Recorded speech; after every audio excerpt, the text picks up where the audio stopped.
Okay, now we're going to talk about cerebral palsy.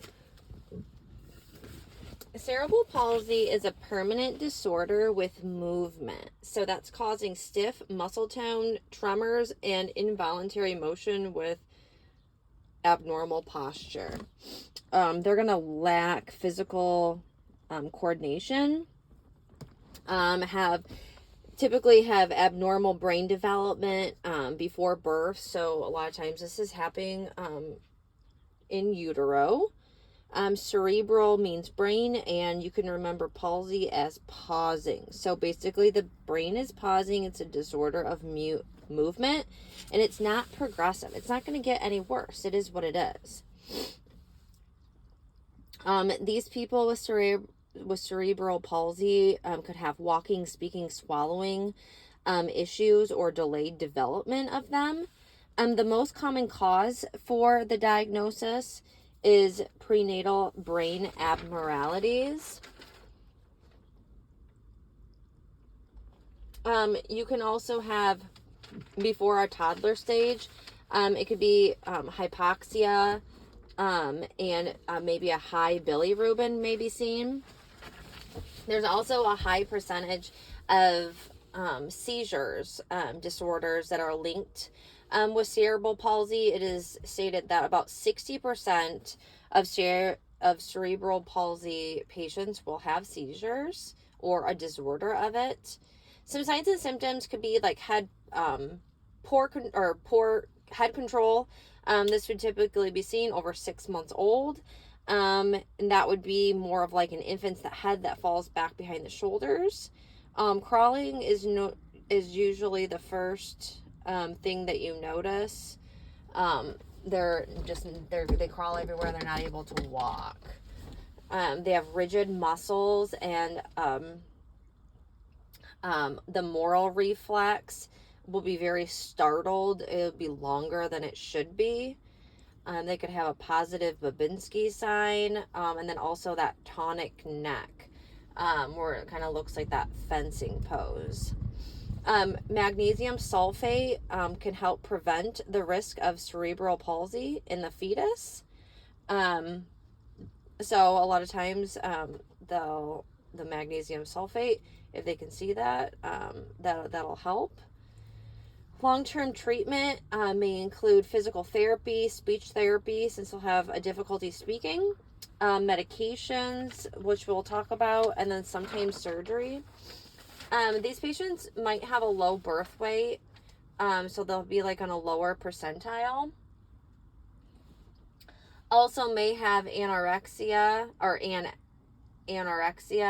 which is no oxygen. Also could have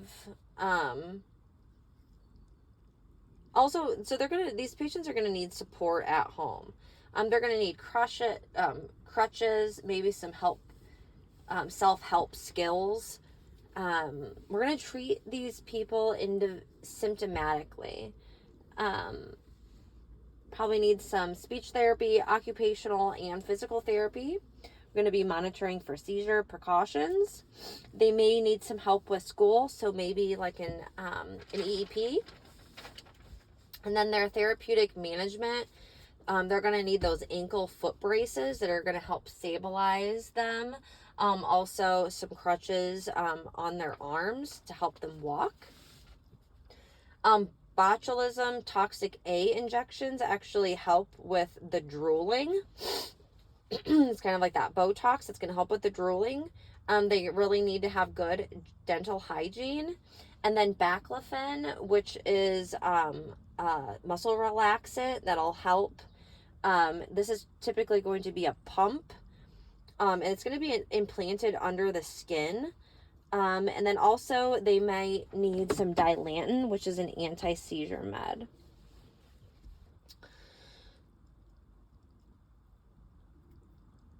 And it's important to note that these patients, just because they are in a way disabled, they are still able to live full lives. This does not mean that they have some type of a disability that's going to alter their life sentence. They are able to live full lives. Like anybody else.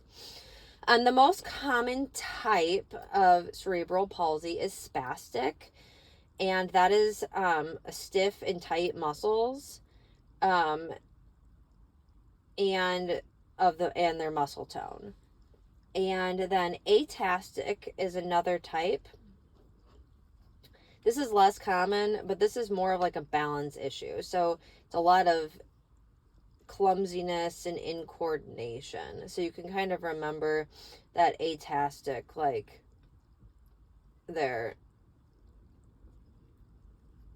just kind of all over the place. The tastic, all over.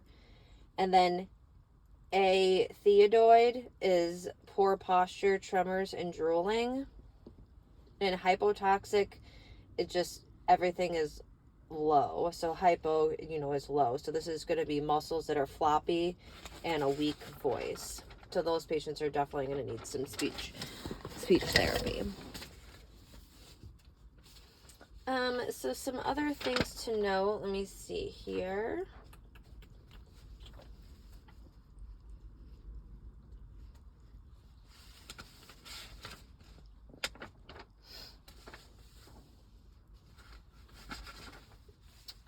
So our goals are going to be establish locomotion, communication, help, and self-help skills, like we said.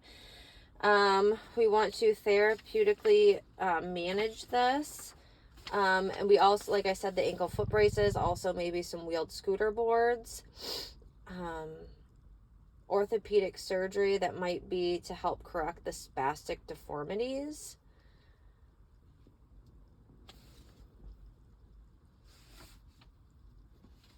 These dental hygienes should be brushing, fluoride, and flossing.